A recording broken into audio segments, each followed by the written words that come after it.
جس سے میں محبت کرتی تھی اس سے شادی نہیں ہو پائی۔ زندگی نے ایسا موڑ موڑا کہ میں بس کھڑی ہوئی دیکھتی رہ گئی، تماشا بن گئی زندگی۔ اور پھر اس کے بعد انجام جو ہوا وہ بہت ڈراؤنا تھا۔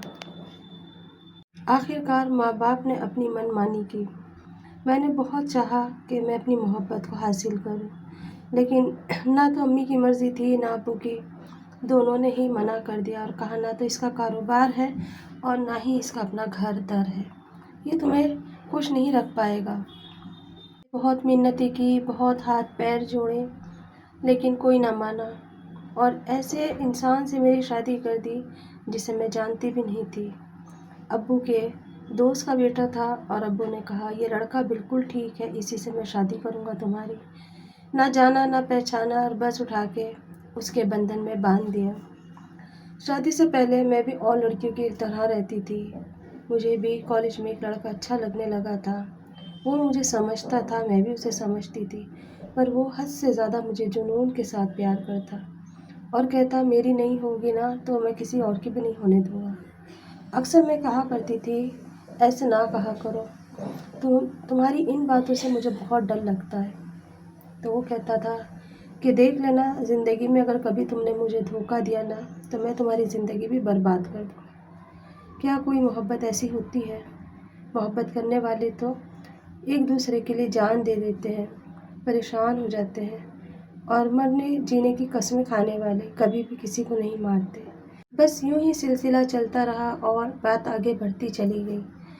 لیکن جب میں نے اپنی امی سے بتایا کہ امی اس طرح سے میں ایک لڑکے کو چاہتی ہوں، میری پڑھائی کمپلیٹ ہو چکی ہے اور میں شادی اس سے کرنا چاہتی ہوں، تو امی ابو نے ایک دم سے مجھے منع کر دیا اور کہا دونوں میں سے ایک چن لینا، یا تو وہ یا میں۔ ماں باپ نے بچپن سے بہت محنت مزدوری کر کے ہمیں پالا تھا۔ سب بہن بھائیوں کی شادی ہو چکی تھی، میری باقی تھی۔ میں نے اس چوائس میں اپنے ماں باپ کو چنا کیونکہ میں ان کے ساتھ غداری نہیں کرنا چاہتی تھی۔ جہاں میں 22 سال ان کے ساتھ رہی تھی، 22 مہینے کی محبت کو میں زندگی بھر اپنے ساتھ نہیں رکھ سکتی تھی۔ میں جانتی تھی وہ مجھے خوش رکھے گا، لیکن مجھے یہ بھی پتہ تھا کہ ان کی خوشی کے ساتھ میرے ماں باپ دکھی رہیں گے۔ ان دو لوگوں میں سے فیصلہ لینا بہت مشکل تھا، کس کو چنوں اور کس کو نہ چنوں، کس کو ہاں کہوں اور کس کو نہ کہوں۔ کشمکش میں جھول رہی تھی اور پھر آخر کار میں نے اپنے ماں باپ کو چن لیا۔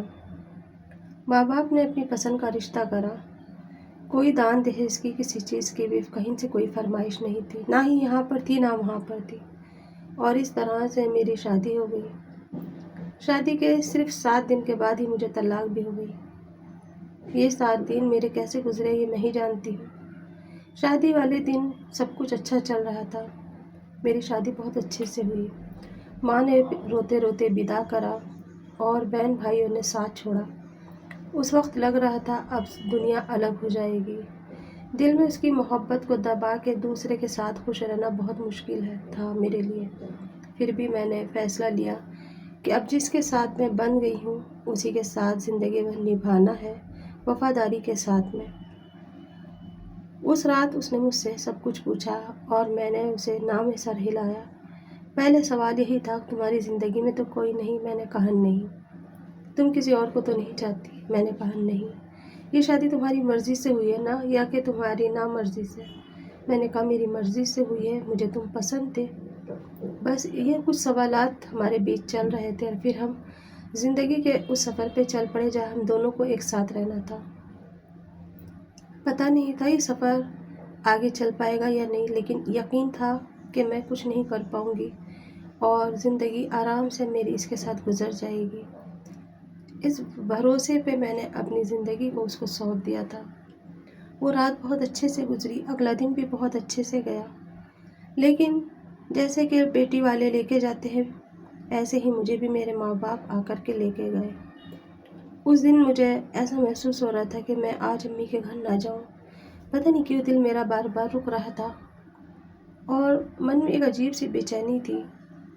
میرے ہسبینڈ نے میری منہ دکھائی میں ایک سونے کا سیٹ دیا تھا، بہت خوش تھے، رات میں جینے مرنے کی وعدے کرے تھے، قسمیں کھائی تھی، وفاداری کی قسمیں کھائی تھی، سارا درد بھلا کر کے اسے اپنا لیا تھا میں نے، اور سوچ لیا تھا نہیں، اب بس زندگی اسی کے ساتھ ہی گزرے گی، شاید یہی میرا لائف پارٹنر ہوگا، شاید یہی میرے ماں باپ کا فیصلہ صحیح ہوگا۔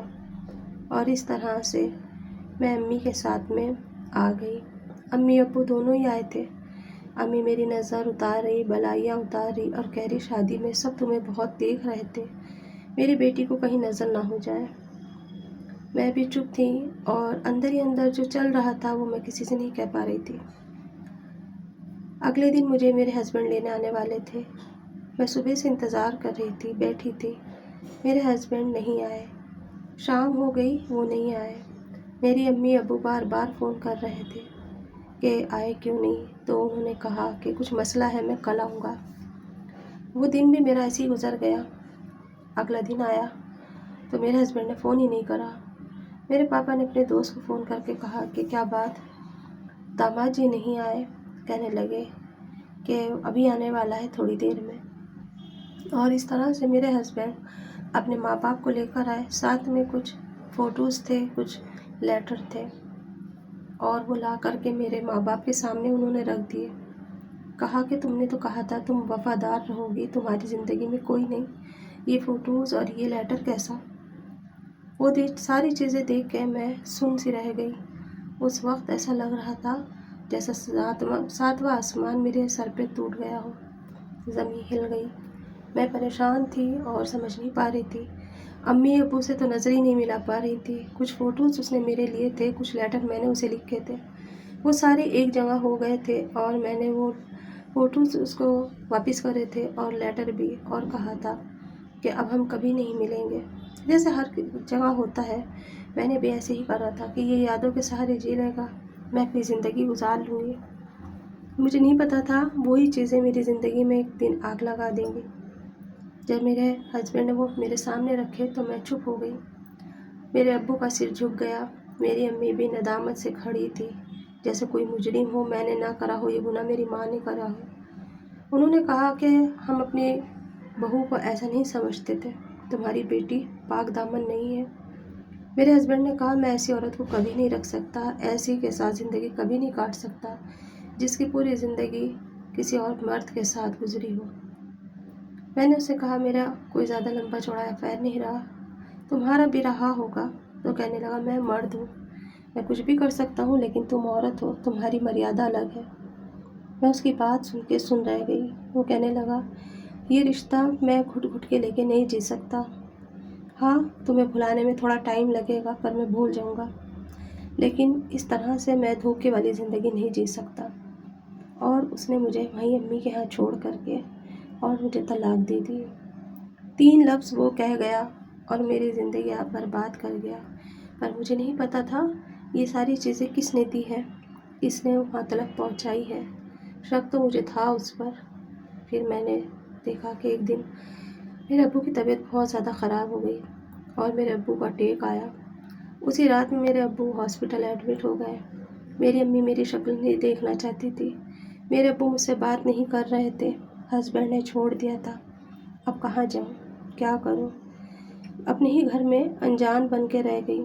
بہن بھائیوں نے دھتکار دیا اور کہا تم ایسی ہی نکلو گی، ہمیں پتہ نہیں تھا، تم نے ہماری عزت کو تار تار کر دیا اور ماتھے پہ طلاق کا دھبا بھی لگا لیا۔ میں نہیں سمجھ پا رہی تھی میں کیا کروں کیا نہ کروں۔ ہاسپٹل میں سب ایک دوسرے کا منہ دیکھ رہے تھے پر کوئی مجھ سے بات کرنے کو تیار نہیں تھا۔ پھر اس کے بعد میں ابو کا صبح کے ٹائم پہ انتقال ہو گیا۔ امی نے سارا الزام میرے سر پہ لگا دیا، بہن بھائی بھی مجھ سے نفرت کرنے لگے، لیکن میرے سمجھ میں نہیں آ رہا تھا یہ کام کس نے کرا۔ دل جانتا تھا لیکن پھر بھی یقین کرنے کو تیار نہیں تھا۔ پھر میں نے اسے ہمت کر کے فون کر کے پوچھا کیا یہ چیزیں تم نے میرے ساتھ کری؟ بڑی ہیکڑی کے ساتھ اس نے کہا کہ ہاں میں نے تمہارے ساتھ یہ سب کچھ کرا، وہ ساری چیزیں میں نے تمہارے یہاں پہ اس لیے بھیجی، جب میں خوش نہیں رہ سکتا تو تم کیسے رہ سکتی ہو؟ زندگی نبھانے کے وعدے میرے ساتھ اور سہاگ رات دوسرے کے ساتھ میں برداشت نہیں کر سکتا۔ اس کی یہ ساری باتیں سن کے میں نے اسے صرف ایک ہی سوال کہا کہ محبت کرنے والے تو اپنے آپ کو بھی قربان کر دیتے ہیں، تمہاری کیسی محبت؟ اس پہ اس نے کہا کہ میری ایسی ہی محبت ہے،